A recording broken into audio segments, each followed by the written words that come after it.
खर, दूषण आणि त्रिशिरा यांचा संहार. राम, सीता आणि लक्ष्मण दंडकारण्यात स्थायिक झाल्यानंतर त्यांनी ऋषींचे रक्षण करण्याचा निर्धार केला.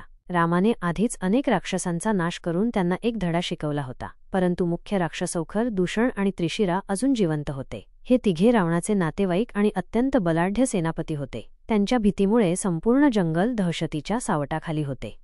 रामाच्या हस्ते त्यांच्या साथीदारांचा संहार झाल्याचे खर आणि दूषण यांना कळले. ते संतापले आणि त्यांनी त्वरित रामावर हल्ला करण्याचा निर्णय घेतला. त्यांनी आपल्या विशाल सैन्याला एकत्र केले आणि दंडकारण्याच्या दिशेने कूच केली. त्यांच्यासोबत शेकडो क्रूर राक्षस होते, जे रक्तपिपासू, भयानक आणि युद्धकलेत प्रवीण होते. एका शांत संध्याकाळी राम, सीता आणि लक्ष्मण आपल्या आश्रमात बसले होते. तेव्हाच संपूर्ण जंगल हलू लागले.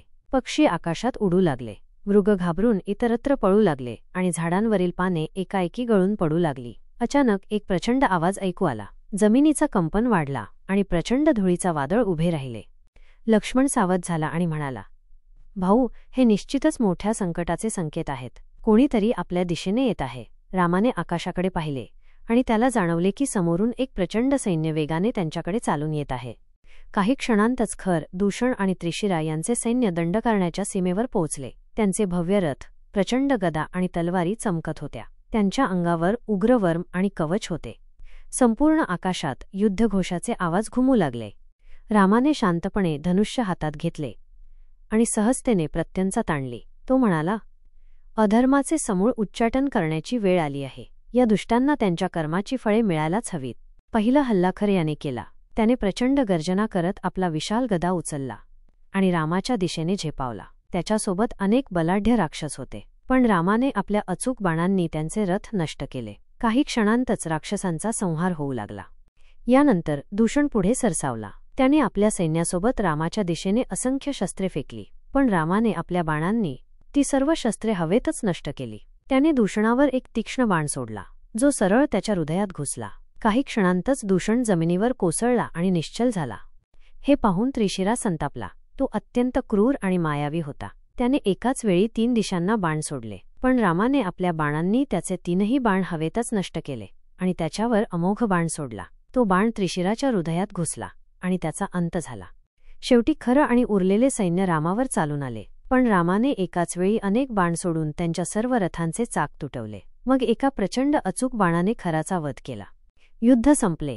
संपूर्ण जंगल शांत झाले. ऋषी आनंदित झाले आणि रामाच्या विजयाचा जयघोष केला. त्यांनी रामाचे आशीर्वाद घेतले आणि त्याला धर्मसंस्थापनेसाठी पुढे जाण्याची प्रेरणा दिली. हा विजय केवळ रामाचा नव्हता, तर धर्माचा विजय होता. शूर्पणखेचा अपमान आणि नासिका छेदन. खर, दूषण आणि त्रिशिराच्या मृत्यूमुळे संपूर्ण दंडकारण्य भयमुक्त झाले होते. ऋषी मुनींनी रामाची स्तुती केली आणि त्याचे आभार मानले. जंगलात शांतता पसरली होती, पण हा केवळ वादळापूर्वीचा शांत क्षण होता. राक्षसांचा संहार झाल्यामुळे लंकेचा राजा रावण अजूनपर्यंत काहीही जाणून नव्हता, पण त्याची बहीण शूर्पणखा ह्या घटनेची साक्षीदार होती आणि ती संतप्त झाली होती. शूर्पणखा ही रावणाची लाडकी बहीण होती, पण तिच्या उग्र स्वभावामुळे आणि उद्दाम वर्तनामुळे कोणीच तिच्यावर फारसा विश्वास ठेवत नसे. ती अत्यंत मायावी होती आणि इच्छेनुसार कोणतेही रूप धारण करू शकत होती. तिचे डोळे रक्तासारखे लालसर होते, केस विस्कटलेले आणि त्वचा काळसर होती. तिला हावरेपणा आणि वासना यांचा मोह होता. तिने अनेकदा दंडकारण्यात संचार करून ऋषीमुनींना त्रास दिला होता, त्यांच्या यज्ञविधींमध्ये विघ्न आणले होते. ती खर, दूषण आणि त्रिशिराच्या मृतदेहाकडे पाहून कण्हू लागली. तिच्या क्रूर मनात सुडाची भावना जागृत झाली, पण लंकेत जाऊन लगेच रावणाला हे सांगणे तिला उचित वाटले नाही. तिला आधी पाहायचे होते की हा राम नेमका कोण आहे. तो इतका बलशाली कसा आहे की त्याने तिच्या भावांची मोठी सेना एका क्षणात संपवली. शूर्पणखाने हळूहळू पंचवटीच्या दिशेने प्रवास केला. वाटेत तिला अनेक लहान मोठे प्राणी, पक्षी दिसले, जे भयभीत झाले होते. तिच्या उपस्थितीमुळे जंगलातील सर्व प्राणी पळू लागले. शेवटी ती त्या ठिकाणी पोहोचली जिथे राम, सीता आणि लक्ष्मण आश्रमात निवांत जीवन व्यतीत करत होते. शूर्पणखाने आधीच एक योजना आखली होती. ती एका मोहक स्त्रीच्या रूपात बदलली. तिचे केस लांबसडक, काळ्याभोर झाले, डोळे कमळासारखे सुंदर झाले. तिचे अंग कमनीय दिसू लागले आणि ती अत्यंत आकर्षक रूपात रामासमोर उभी राहिली. राम त्यावेळी सीतेबरोबर संवाद साधत होता. शूर्पणखा त्यांच्याजवळ आली आणि लाजरी झाली. तिच्या चेहऱ्यावर एक विचित्र मोहक भाव होते. तिच्या नजरेत तीव्र वासना आणि स्वार्थ होते, पण वरवर तिने लज्जा व्यक्त करण्याचा प्रयत्न केला. ती सौम्य आवाजात म्हणाली, हे वीर, तुझ्या तेजस्वी रूपाने माझे हृदय जिंकले आहे. तू कोण आहेस आणि इथे का राहतो आहेस? रामाने विनम्रतेने उत्तर दिले, मी अयोध्येचा राजकुमार राम, माझ्यासोबत माझी पत्नी सीता आणि माझा लहान भाऊ लक्ष्मण आहे. आम्ही येथे 14 वर्षांचा वनवास भोगत आहोत.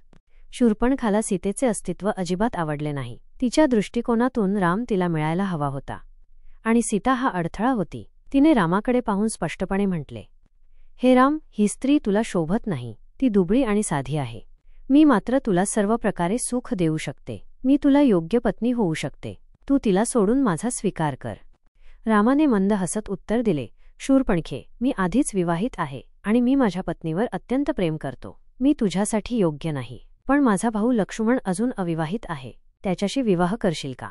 शूरपणखा संतापली, पण तिने आपले संयम राखले आणि ती लक्ष्मणाजवळ गेली. तिच्या डोळ्यात कपट होतं. ती त्याला गोडसर आवाजात म्हणाली, हे वीर लक्ष्मण, जर रामाने मला नाकारले असेल तर तू तरी मला स्वीकारशील का? मी तुला असीम सुख देईन. लक्ष्मण रामाकडे पाहत मंद स्मित करत म्हणाला, शूरपणखे, मी वनात राहणारा एक साधा सेवक आहे. मला काहीही नाही. तुला मोठा राजा हवा असेल तर पुन्हा रामाकडे जा. शूरपणखाला आता समजले की दोघे भाऊ तिला चिडवत आहेत. तिचा संताप उफाळून आला. तिचे खोटे सौंदर्य एका क्षणात नष्ट झाले. ती आपल्या खऱ्या राक्षसी रूपात आली. तिचे मोठे दात बाहेर आले. तिचे डोळे रक्तासारखे लालसर झाले. तिच्या लांब नखांनी ती जमीन खणू लागली. ती गरजत म्हणाली, तुम्ही मला अपमानित करता? मग मी तुमच्या स्त्रीला संपवीन. मग तू माझा स्वीकार करशील. शूरपणखा वेगाने सीतेच्या दिशेने धावू लागली. तिचा हेतू स्पष्ट होता, सीतेला ठार मारणे. पण रामाने लक्ष्मणाला संकेत दिला.